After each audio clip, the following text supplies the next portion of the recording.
Para sa unang tanong ko, ano po dating naging insidente sa aeroplano?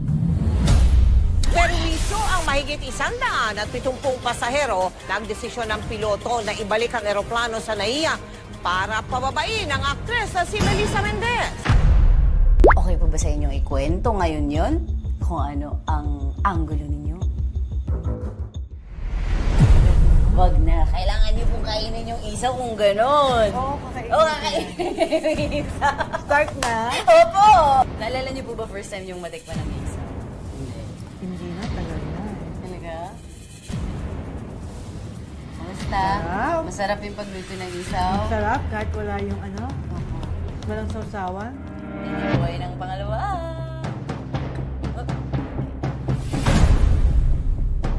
Ano po yan? Manok ba to? Ulo? Mahal po kayo na? Hindi. Ako din eh. Sa lahat po ng naging project niyo sa showbiz, magbigay po kayo sa amin ng isang insidente na nahindian niyo na po yung hinihingi ng direktor sa inyo. Meron. Sige po, ikwento niyo na po. May ginagawa akong pelikula no na kailangan kong mag-bed scene. Oh, Magpapakita ng flesh sa harap po. sa harapan. Oh. Sabi ko, hindi ko kaya. Kasi mga kapatid ko noon, maliliit pa, nag-aaral pa sila. Ayokong mangyari sa kanila yung pagtatawanan sila, ibubuli sila ng ate niya, bold star. Ilan taon po kayo nun? 19. 19 lang. 19 lang. At that time, sikat na sikat yung mga bold films saka action films. Yung totoong reason nyo, yung root reason nyo for saying no dun sa director at inisip nyo yung mga kapatid nyo, pamilya nyo. Breadwinner din po kasi kayo noon, Oh, di ba? breadwinner ako when I was 18. Pero napakasipag ng tatay ko at nanay ko. Ang tatay ko nag-Saudi Arabia siya for 4 years. Tapos ang mother ko naging businesswoman naman siya. Ay, paano ba ito kainin? Paano ba kainin yung ulo? Hindi ko rin alam. Yung balat lang ba? Yung aanohin? Buo? Good luck! Kinain talaga ni Mikey. Bilib ako sa'yo. Uy, masarap naman. Manok pa rin naman siya. Last 2! Hindi po kayo next! Leeg. Leeg. Pwede kayo mag-share po ng kahit isa lang na naging struggle niyo po.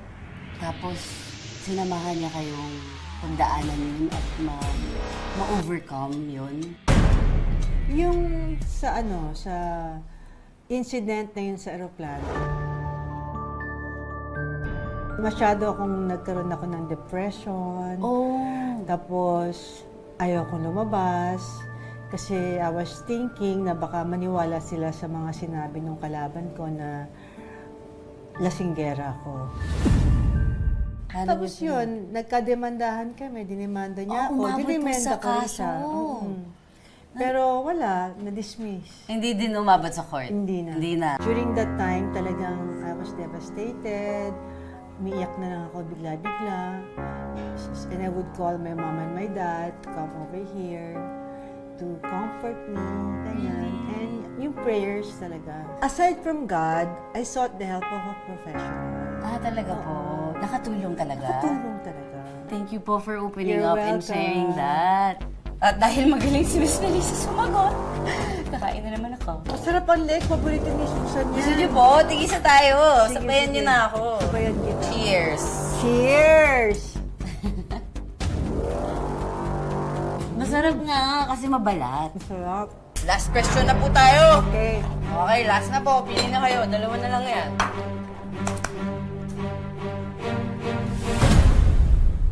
Puwet! Puwet! Hindi ako kumakain ng puwet. Talaga po?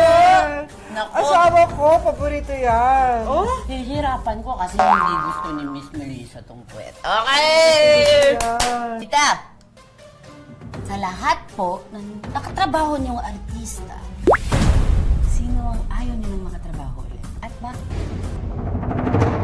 Kasi at that time, napaka-unprofessional niya. Ang call time namin is 7 a.m. Tapos kami dalawa nung veteran actress, dalawa kami naghihintay lang sa baba Oh my. at hindi kami makaalis. Parang kahit ako, ayoko malaman yung pangalan, pero dito, sige, bulong mo na lang sa akin sino. Oh my